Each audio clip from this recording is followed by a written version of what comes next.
Hello, everyone. Good evening. I'd like to start off by welcoming everyone to tonight's course information session, whereby a suite of our course coordinators will be talking about their courses. My name is Anne, and I'm the Deputy Academic Registrar here, so welcome. Next, please. We will start off with the welcome. We'd like to acknowledge the traditional owners of the land on which we are meeting. We would also like to pay respect to the elders, both past, present, and emerging, along with the Aboriginal elders of the other communities who may be here today. Now, to kick it off, we thought it would be really good to just highlight some of our key strengths here at Cairnmillar. If you do apply and were successful, you'd really benefit from a high quality learning environment. Our lecturers are amazing subject matter experts in their own right. As I say, many lecturers are practitioners, real-life case studies in the classroom, knowledge of contemporary practice, and leading a diverse range of research programs. We also have study support skills, dedicated library, which is fantastic, which is upstairs. It's very cute, and open door policy. And I just want to reiterate here, that is our real point of difference here at Cairnmillar. You're not just a student number. We all would know you by name, and the open door policy is a real thing. And we certainly would encourage you guys to use that. And on a final note, we also have these fabulous short courses that we offer to our students at a very heavily discounted price. I would certainly encourage you to take advantage of those. All right, then over to you now, Alexa. Thank you. Thank you very much, Anne. And I also like to extend a very warm welcome to you all. I'm taking Kelly Watt McMahon's place tonight because unfortunately Kelly is not able to be with us. So I'll just walk you very briefly regarding the Master of Professional Psychology program. No doubt there's a lot more on our website that you can read through very thoroughly. But the MPP is the first year of the 5+1 sequence towards registration as a generalist psychologist. And it does prepare you for the 6th year of the +1 internship program that is required for general registration. And it's a 1-year degree. You need to note that the MPP does contain 300 hours of supervised practicum. And we have an amazing, robust placement program with excellent links with industry partners and 4 internal clinics that you could also apply to.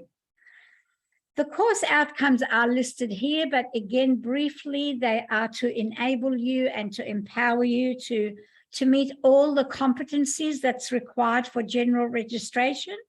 And these include psychological testing, interventions, ethical standards, and how to work in the broader community and with other professionals and within and attending to diverse issues of diversity.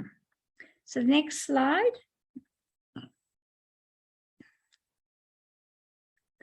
As you'll see here, the course is split into 2 semesters. And in semester 1, you will have 3 units: Foundation in Psychological Assessment and Psychopathology. Second unit is Professional Practice Issue. The third unit is what is known as the practicum, which is a double unit, and that gives you the 4 units that is required. I just want to highlight that the practicum unit commences in April right throughout till October. And It is 2 days. So this is something that you would need to factor in your planning.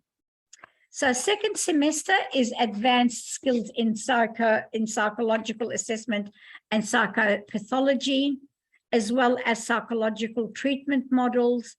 And you have the opportunity to do an applied research project that is very practical, a little bit unlike what you are used to or have covered in your 4th year. And of course, you'll finish off with your practicum and supervised placement. As I said earlier, it goes across 2 semesters. How you will learn at Cairnmillar, and this is something that Anne said a little bit earlier, you are in many ways very privileged that lecturers are also practitioners. So hence you will get that academic rigor and the professional evidence-based practice. You learn through face-to-face lectures and seminars. Learning activities generally take into a small group discussion, role plays, vignettes, and oral presentations. What else do I need to say? Written assessments and presentations and assessments. Quizzes, tests, and exams towards the end of the year. That we do recommend, just before I go on to supervised placement, we do recommend that our students factor in that working 1 day a week would be more than sufficient, because the program is very rigorous in content, and working more than 1 day would not enable you to finalize your year successfully. Although there's no part-time enrollment in this course, I do need to stress that students can apply part-time only if there's in extraordinary circumstances. And of course, this needs to be approved by the course coordinator. Just let me say a little bit about the practicum here for you. This is one of the exciting things about the 5+1 program, particularly the 5th year, is your 300 hours of supervised practicum. Out of your 300 hours, you will do 50 hours of simulated learning. So the others would be largely client contact work. You'll have the opportunity to have a primary supervisor as well as a secondary supervisor. And again, as I said earlier, make note that placement work goes across 2 semesters, semester 1, semester 2, from April to October. The requirements that you will need for this degree is that you need your provisional registration, and we encourage you to apply for this as early as possible, because you can't commence your work or your academic training without your provisional registration. You will need the minimum WAM of 60. But we want to stress that it is very unlikely that you'll get an interview below 70. Work experience does count towards selection. However, the interview has the highest weighting in being offered a place. Students are shortlisted for interview. Unfortunately, not every applicant will be asked for an interview. These are usually organized in November, but can extend into December as well as into January for the second round offers. So in conclusion, one of the greatest advantage of the MPP course is that there is the potential to graduate into the 6th year +1 internship program known as the Master of Professional Psychology Practice, which now I'm happy to talk to you about.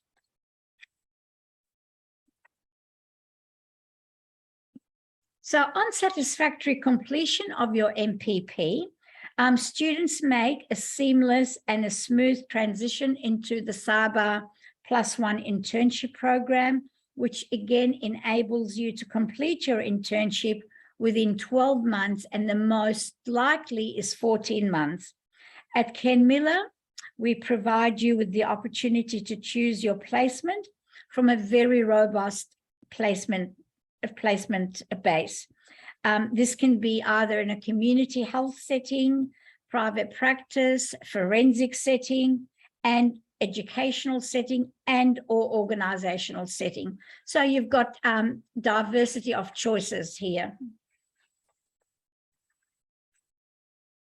So the course outcome, I'll rather speak to these a little bit later in my other slide, Claudia. So if we can move on to the next slide. The internship requirements are quite arduous. I always say it's not for the faint-hearted, but we've seen hundreds and hundreds of interns complete their internship satisfactorily, largely because you are under one umbrella and well supported. But these are the requirements here, which you can read more extensively on our website.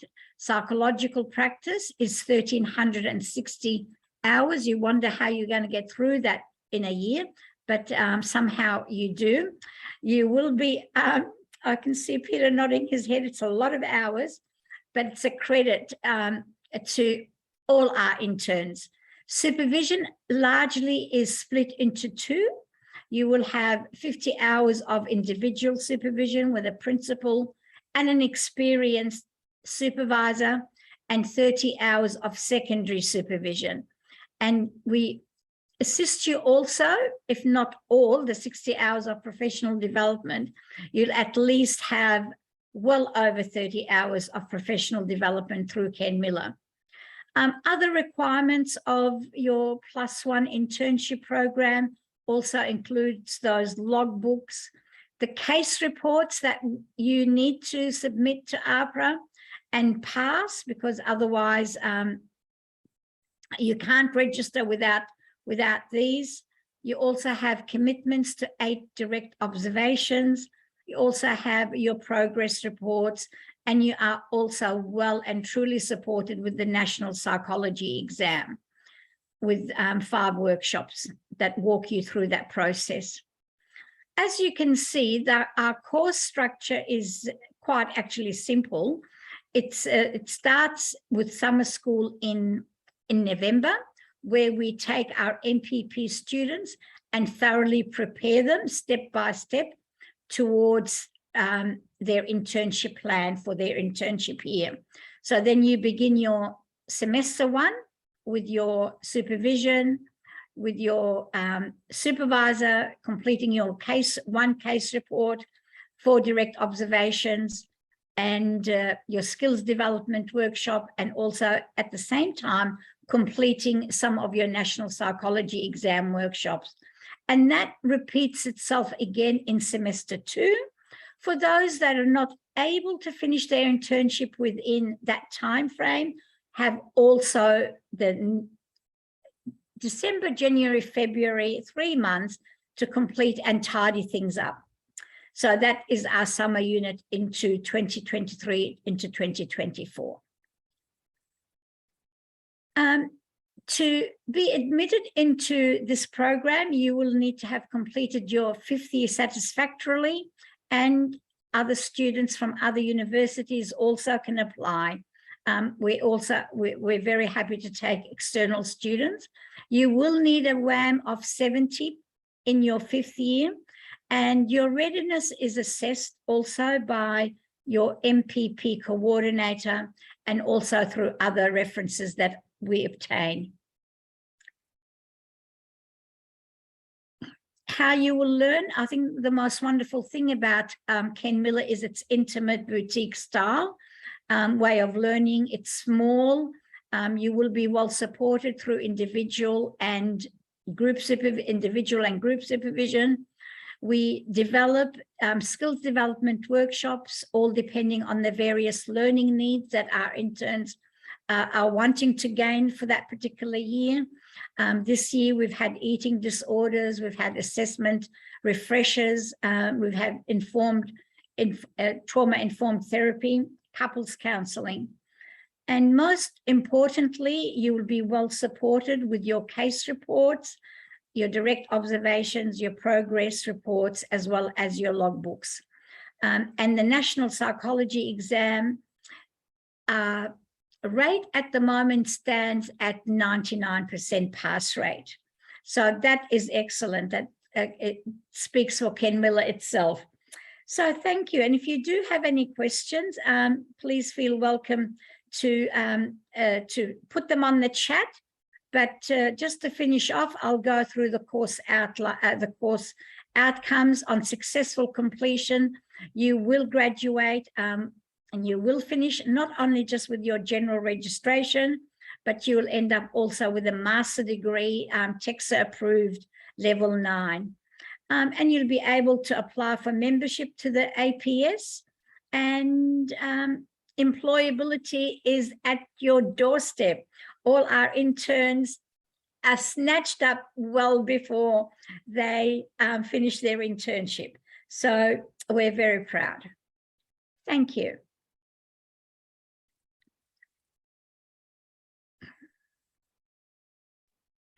Thanks, Alexa. There aren't any open questions at the moment because we've been able to answer them through the Q&A. If any do come through before now and before the end of the presentation, I'll let you know. Thank you. Thanks.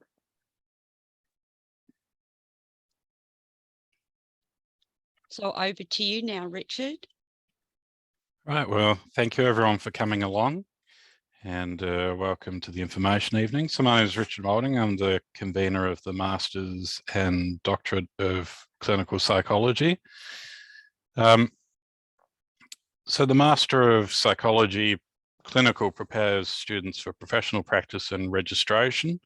It's got coursework, research, and placement components, and I'm going to talk about those in a minute. As with the previous program that Alexa talked about, again, we've got links to our internal clinics. So there's clinics here in Hawthorn and also in the city and in North Melbourne and Dandenong now. I think it should be 4 now.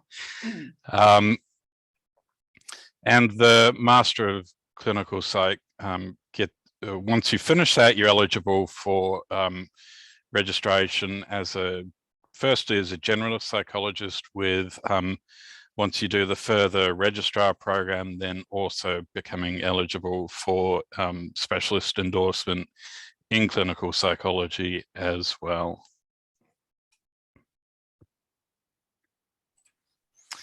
Okay, so I'll start off just by talking about the various coursework components. So the Masters is a 2-year full-time course.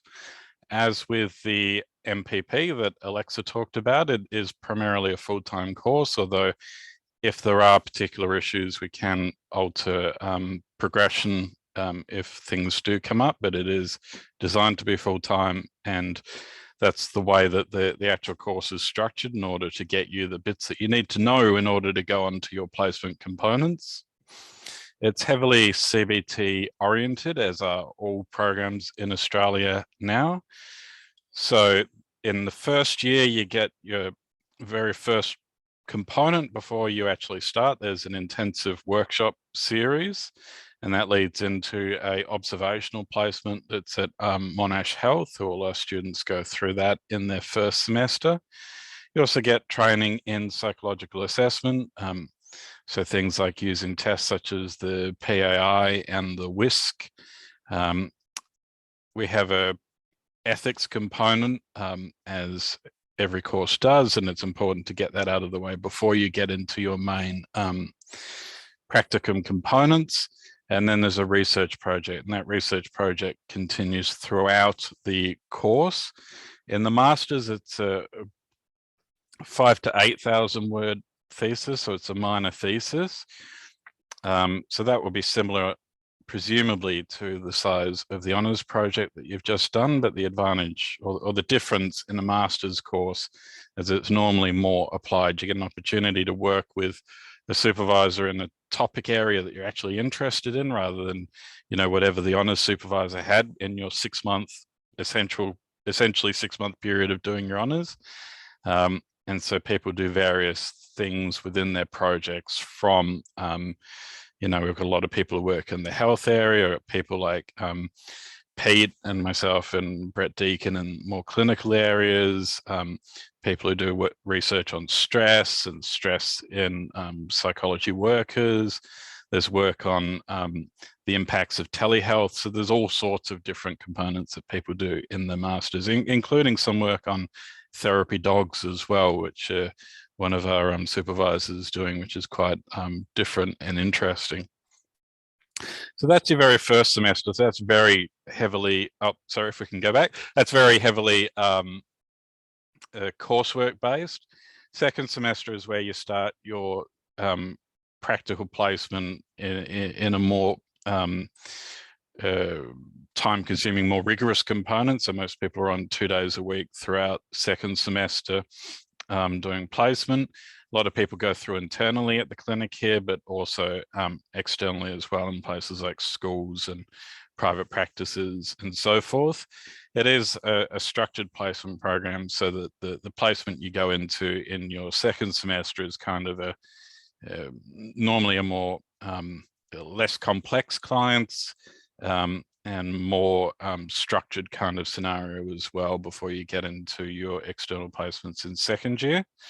In addition, in second semester, there's units on child and adolescent work as well. So, and that includes family systems work too, but also work with children, CBT work with children, play therapy, those kind of things as well. And again, there's more research projects, so that research project just kind of continues on. So next slide, yep. So in second year, in both semesters, you continue in your third and fourth placements. And so typically at the third and fourth placement level, they might be in the clinics if you haven't gone through there yet, but otherwise it might be external, various external agencies across those two. We do vary the placement program. So the idea is that you don't just do one thing 3 times, but you work in a variety of different placement areas in order to get a breadth of experience. In first semester, you also have a couple of coursework units. One is on sort of adult psychopathology and intervention, which takes in disorders and presentation and DSM-based stuff, but with intervention stuff built in. So specialist intervention for anxiety, for substance use, for OCD-related disorders, for PTSD and so forth.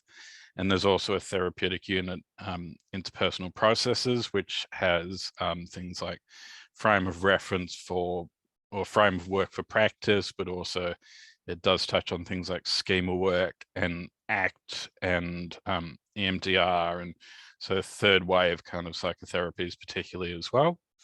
And then in second semester, which is your final semester before you finish with us, we have health psychology, which is primarily, again, CBT based. And we also have a unit on psychodynamic therapy as well, which is students really actually love doing that. It's because there's so much CBT in this course and in all courses, but we're one of the few teaching institutes that still has a psychodynamic component. And it's a nice kind of change of pace and a nice introduction to an alternative way of working. But it isn't a short-term psychodynamic therapy course, so it's not sort of very old style Freudian stuff. It's based on what can you do in short-term work, which is the kind of scenarios that people find themselves. Just on that, Rich, there's a question about what type of psychodynamic therapies are learnt in that unit. I mean, it's not psychodynamic, and it's not in the sense of you're going to learn Lacanian therapy or Jungian therapy or that sense. It's more kind of psychodynamic as it's actually applied, and so perspectives on transference and countertransference and those kind of components. Thanks for that. Excellent. So this, I won't go through this slide, but as with the MPP program, all our teaching, again, it's a boutique institution, small group activities and those kind of things, role plays, vignettes, presentations, all that kind of stuff. Again, so it's not just sit there and have people talk at you for 6 hours a day on your lecture day. Okay, so I've kind of touched on the supervised placement. So in the masters, it's around, it is 1,000 hours of placement across the 4 semesters, with 400 of that being direct face-to-face contact with clients. And examples might be inpatient, outpatient, Monash Health, Headspace, public mental health, university counselling, school and community counselling sessions, private practice, and forensic settings are some of the examples of where people end up. Some of those places we have specific relationships with, and some of the places are more generally available to placement students across tertiary institutions. And as I said, so a big component is the research, and there's opportunities both within and with external partners. And there's a broad range of topics that people can touch on. And then that's due in October in the second year of your course. So coming up very quickly for our students at the moment. So to get into the masters, you do need your 4-year sequence, you do and H2A WAM, so you need a 75 WAM, and to be eligible for registration as a provisional psychologist. And then once you're actually called for an interview, the interview does take into account, it's not just marks based, so it's not you get a great mark, you get in. We do look at your presentation in the interview, kind of skills you talk about, the experience you've had, your referee reports, all those kind of things factor into coming into the course. So most of the people that we've got have got some level of experience, which might be, the base level is kind of often sort of lifeline or sort of telephone counselling kind of things, but then we've got people who are, actually quite experienced in different kind of settings with drugs, alcohol, violence, all those kind of things. Okay, so that was the master's course. So now I'm turning over to myself to talk about the doctoral course. So the doctoral course, I mean, it's largely an extension of the master's course. So instead of a 2-year course, it's a 4-year course. In terms of the difference between the two in terms of outcome, I mean, your doctorate is a high degree research, so you get a significant research component. So if you're interested later on in working in or doing some kind of research alongside your clinical work, that's something you can do with a doctorate that you can't, well, most people with masters wouldn't do. People also tend to go into more senior clinical roles, and there's another advantage is that the registrar program is halved for the people who do doctorate, reflecting the extra placement that you do. So rather than 2 years after your master's program, it's only 1 year. So it's a less extensive post-course registration or registrar program to become endorsed as a clinical psych. And I think this might be on a subsequent slide, but with the doctorate as well, you can actually get general registration after the first 2 years as well. So a lot of our people who do the doctorate are actually working in the area, and that can actually go towards the registrar program as well once they finish the thesis. So we've got a student at the moment who, once he finishes his thesis, has basically finished his registrar program already, which is quite, quite a nice thing to be looking forward to for him. Okay, so as I said, 4 years full-time, and it's the first 2 years are the same as the master's. The final 2 years is 2 additional placements. So that's essentially an extra 50% of placements, 1,500 hours, 600 hours contact, and the overall thesis is around 40 to 60,000 words long. Okay, so the first year and the second year are the same. The third year, basically there's one more coursework unit, which is sort of advanced diagnostics and intervention. And then there's a research project that goes in more supervised placement in the 3rd and the 4th year as well. So things to consider, as I said, so it's possible to register for, after the first 2 years. We do have scholarships available that cover half of the coursework fees for the final 2 years.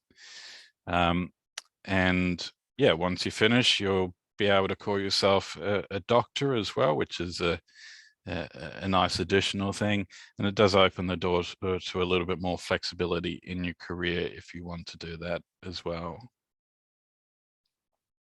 In terms of applicant qualities, I mean, with the doctorate, I mean, we're looking for a lot of the similar things that you would with the masters, but additionally, because it is such a significant component of research, obviously therefore we'd want more people who are more interested in research in that unit and have a greater commitment to that. And a lot of the people who do the doctorate end up also working within CMI in terms of contributing to classes and things like that as well. Okay, so that covers my 2 courses.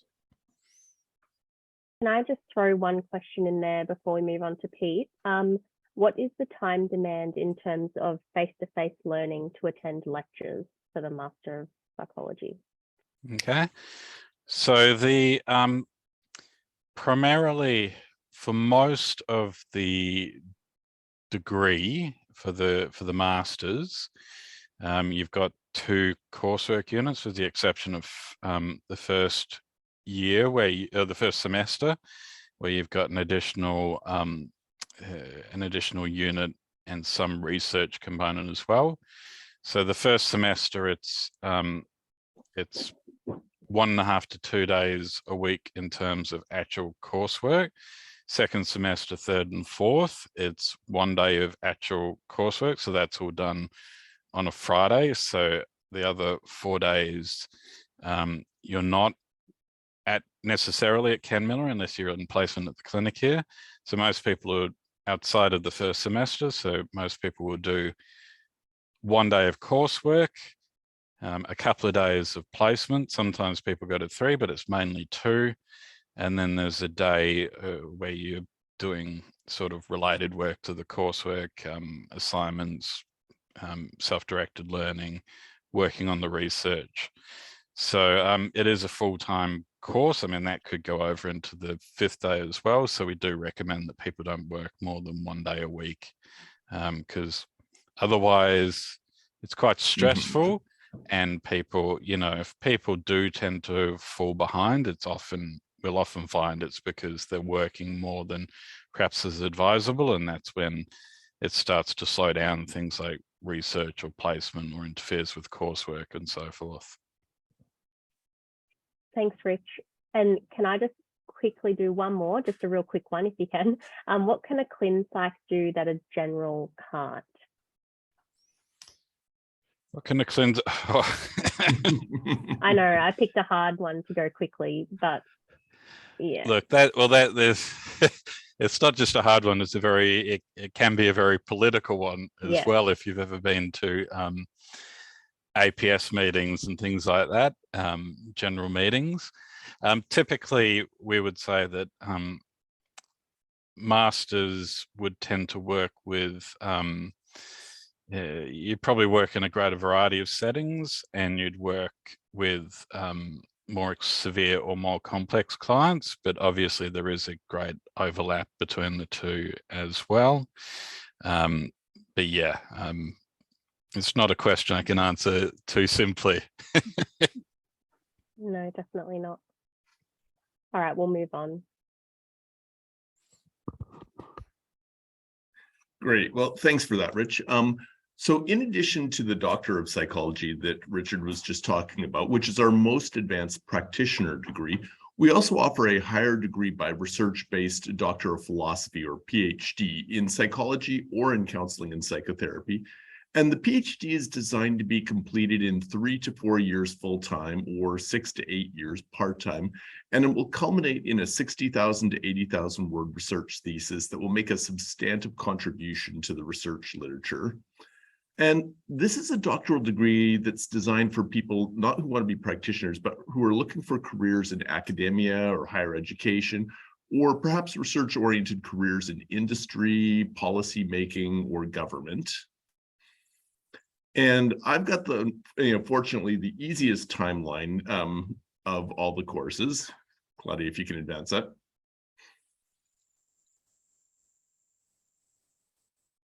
There we are.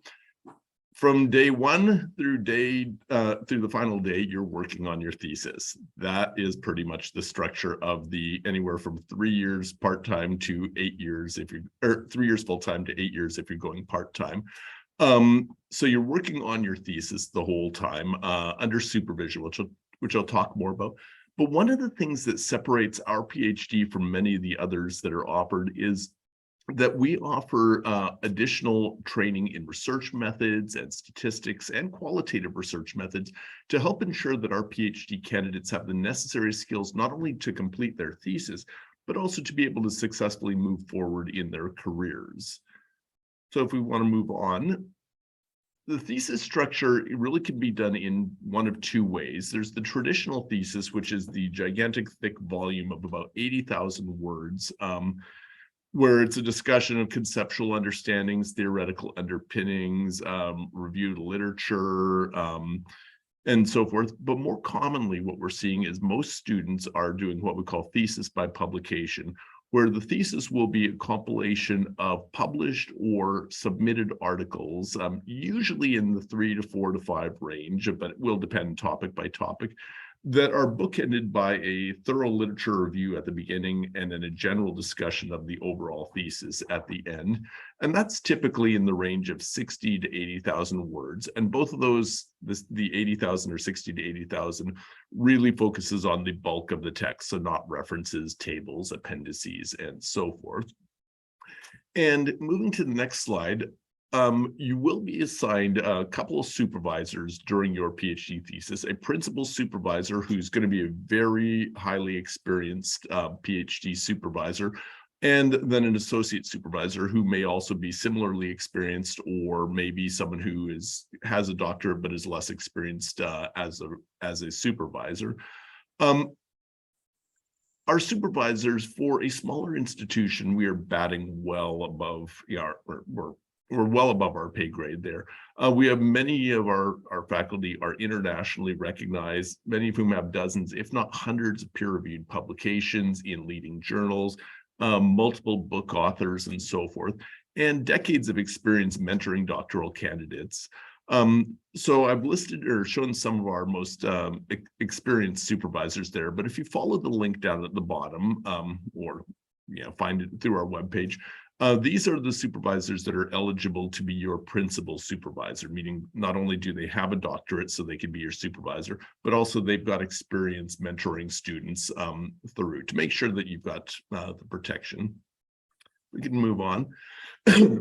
As the PhD, because of the high expectations and the level of close one-on-one supervision that we give during the candidature, applicants to the course we ask a little bit more. It's a little bit more involved, and it will require you to find a willing supervisor and to draft a research proposal as part of the application process. The full details of all this are on the website, as is the list of PhD supervisors. And you can certainly feel free to email me, peter.norton@cairnmillar.edu.au, and I can have a discussion with you about who some supervisors might be that would be most aligned with your research interests. And that's pretty much, I have to say, it's 3 to 4 years of working on a thesis. Thanks, Pete. Attractive to some and not to others, but it should be attractive to everybody. I'm joking. I'm kidding. There aren't any questions specifically related to the PhD at the moment, so we'll move on to the admissions process and we'll come back to any that might come through a little later. Thanks, Claudia. All right, now we're going to talk about the fun stuff, the application side of things. Our applications are open. They opened in August and will strictly close on the 31st of October. We are planning for interviews to be conducted from early November through to December, and then offers will follow shortly thereafter. Orientation has not been confirmed, but orientation is compulsory, so please do expect classes commence on the 20th February next year, so it will be probably about a week or 2 weeks before that. The intensive classes start in the week beginning the 6th of February for the Clin Psych program. And as I said, class start on the 20th of February. Thanks, Claude. In order to apply, you need to go to our website and then hit Apply Now button. It's everywhere throughout the website. So if you do have any queries or issues with applying, Claudia will pop our email address in the chat so you can direct any inquiries through to us. Thank you. Now, this is our portal. If you have never applied to Cairnmillar before, you will need to register your details, and I strongly encourage you to use the same email address because that's our, I guess, our differentiator, but also most importantly, when you are using or using the HodSpa system for your references, please make sure the email addresses are the same, or we could have some technical issues there. If you have already registered before, you just simply press on the login button. Nice and easy. Now, once you have applied and submitted your application, you can actually save your application without submitting it now. So just in case you don't have everything all together, you can save it and then go back in and complete your application. But as a student, you can, as a prospective student who has applied, you can certainly go into the portal at any time to see how your application may have progressed, because as we update the status, as your applications are screened, we do update the system. Thanks, Claude. Now, with your application, I do really encourage you to please submit your complete transcripts, your CV, if there is a personal statement, proof of identity, and obviously the references. You do need to go through the HodSpa system. I would like to very strongly reiterate that if you don't provide a complete application, it will cause delays. And it is a very competitive process as it is. So yeah, just make sure you get everything together so that you can get a timely outcome. Do I have any international students in the audience? Okay, no. I think there might be one or two. Okay, if you are an international student and do have an international qualification, an IELTS requirement of 7, and all bands of 7 is required. And if you do have an overseas qualification, you will need to get that assessed through APS to ascertain its equivalency. And if you are scanning original copies, especially of proof of identity, they don't need to be certified. But if you've got copies, those do need to be then certified. Thank you.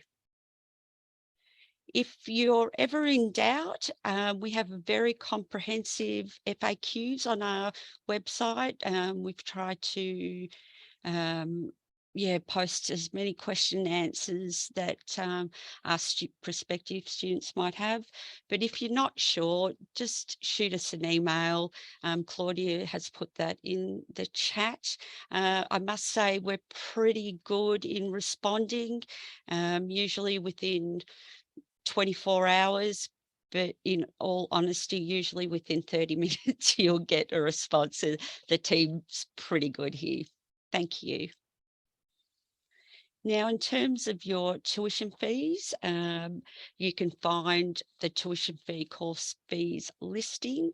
You can find the link there.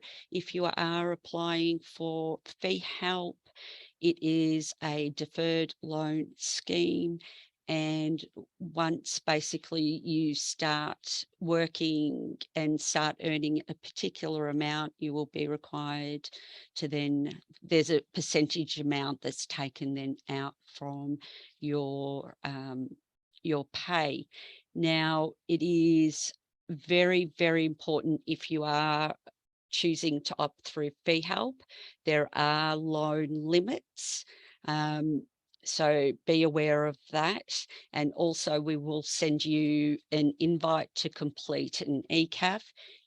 Absolutely imperative that you do that. And if you don't, what happens is you are then liable to pay those fees up front. So really make sure you take notice of the communications that we're sending out to you. SEFI is another way that you can borrow or potentially take out a loan. We do encourage you to always seek independent advice.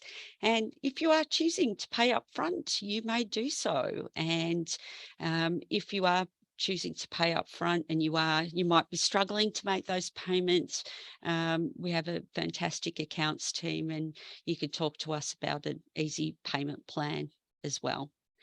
Now that's our facilities and our services. That's inside the campus. So when you walk in, there's reception, and it's a pretty good looking campus and quite impressive. And the facilities are pretty good. And some of the things that you'll get to enjoy here at Cairnmillar is you'll have access to our learning management system, and that's called Canvas. We have another knowledge base. Again, it's really, if you're searching for certain information, that's an internal website that you can use. We have a dedicated library, and I'm going to steal this line from our lovely, beautiful librarians. When you go into the library, you're not going to find this massive amount of books and things, because we only do psychology and counselling. We don't do engineering or business or so forth. We've upgraded our library at the moment, the databases, the loans component. So it's really working really well. As a new student, you also get access to a free Office 365 account, which is really good. You can really take advantage of that. We have plenty of workstations, quiet rooms, software and IT support is also on hand. We have free student parking on campus, but you gotta get in early because it gets pretty packed. We've got study skills and counselling support if required, careers and registration advice. We have a new leadership training and peer mentoring scheme that we've got going at the moment, which is really exciting. Our kitchen, you're free to use that at any time, has all the facilities, tea, coffee, microwave, fridge. And you get to have where you get to experience working or dealing with some really dedicated and committed staff here at Cairnmillar. Thank you. So if you're interested in taking a virtual campus tour, I believe Claudia has put the link in. Do check it out. We have had some a lot more updates since that video was taken, but it'll give you a bit of an idea of what we're all about. Thank you. All righty. Does anyone have any questions? I think we've answered all of the admissions related questions through the Q&A. Okay. Alexa, I just want to ask you one directly if I can. Do you know, and I know that you coordinate the MPPP, but for the MPP, do you know how many days students are on placement for? Yes, they're on placement for 2 days a week. Yeah. And placements generally start around April, semester 1, and it goes across to semester 2. And the majority of placements finish around end of October, beginning of November. Thanks for that. And classes are usually on spread across 1 to 2 days per week. It just depends which semester. So Naomi, I'll answer your question by typing the workload for the MPP course. We don't have any other open questions. If anyone does want to ask something verbally, feel free to raise your hand and we can allow you to speak. Otherwise, if there are no questions, if the course coordinators want to comment on anything else, otherwise we'll wrap it up a little early. I might just ask this one as well. Alexa, you might be answering this in the Q&A, but what is the split of hours for the internship between face-to-face and client-related? Could you repeat that question again? Of course. What is the split of hours for the internship between face-to-face and client-related? Right, it's 500 hours client-related, direct client activities, and the remaining is 860 hours as client-related activities, which will make up the 360 hours. So 500 hours, if you're doing your placement across 4 days, 35-hour week, you should be able to complete it within the 14-month period. Thanks for that.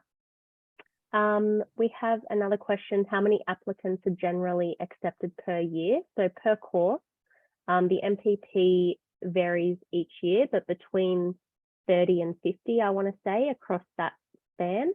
For the MPsych Clin and DPsych combined, around 24 per intake. Rich, can you nod your head if I'm right? Yeah, so we're looking at around 28 in the 2 28 programs this Okay. year. And I believe, yeah, the MPP typically, well, the last 2 years, it's been between 45 and 50. That's right. Thanks for that. But the MPP gets split into 2 streams. So it's not like you're sitting in a class with 50 of your closest friends. Yeah. So it's taught in 2 bunches of around 23 to 25. And the MPP, the way that it's taught is that so there's 4.5 hours each week of face-to-face time, and then there's around the same of pre-recorded material as well. So I teach one of the units in the MPP, which is why I'm aware of it. So each week there's sort of a 1 to 1.5 hour recorded lecture and then a 1.5 hour tutorial. And at the moment, the way that's split up is people come in for 1.5 hours on Monday and 3 hours on Wednesday in the current semester. Thanks for that. Now back to your program, Clin Masters and DPsych. Yes. is that 28 for both Clin Masters and DPsych, or 28 per Clin and per Doctorate? It's combined. It combined across the 2. So it's just one, like we interview everyone together. So we just look at 28 because I mean, the first 2 years of the DPsych and MPsych are combined. So we don't differentiate from that. It's just later on when people give the DPsych go on to further studies. So because it's, you know, all in the same cohort, we don't differentiate between the 2. So it might be more or less DPsych, depending on just who applies and what they want to do, really. Yeah. And Thanks people for that. can apply to both or apply, and we'll ask your preference at the actual interview. That's right. Thank you.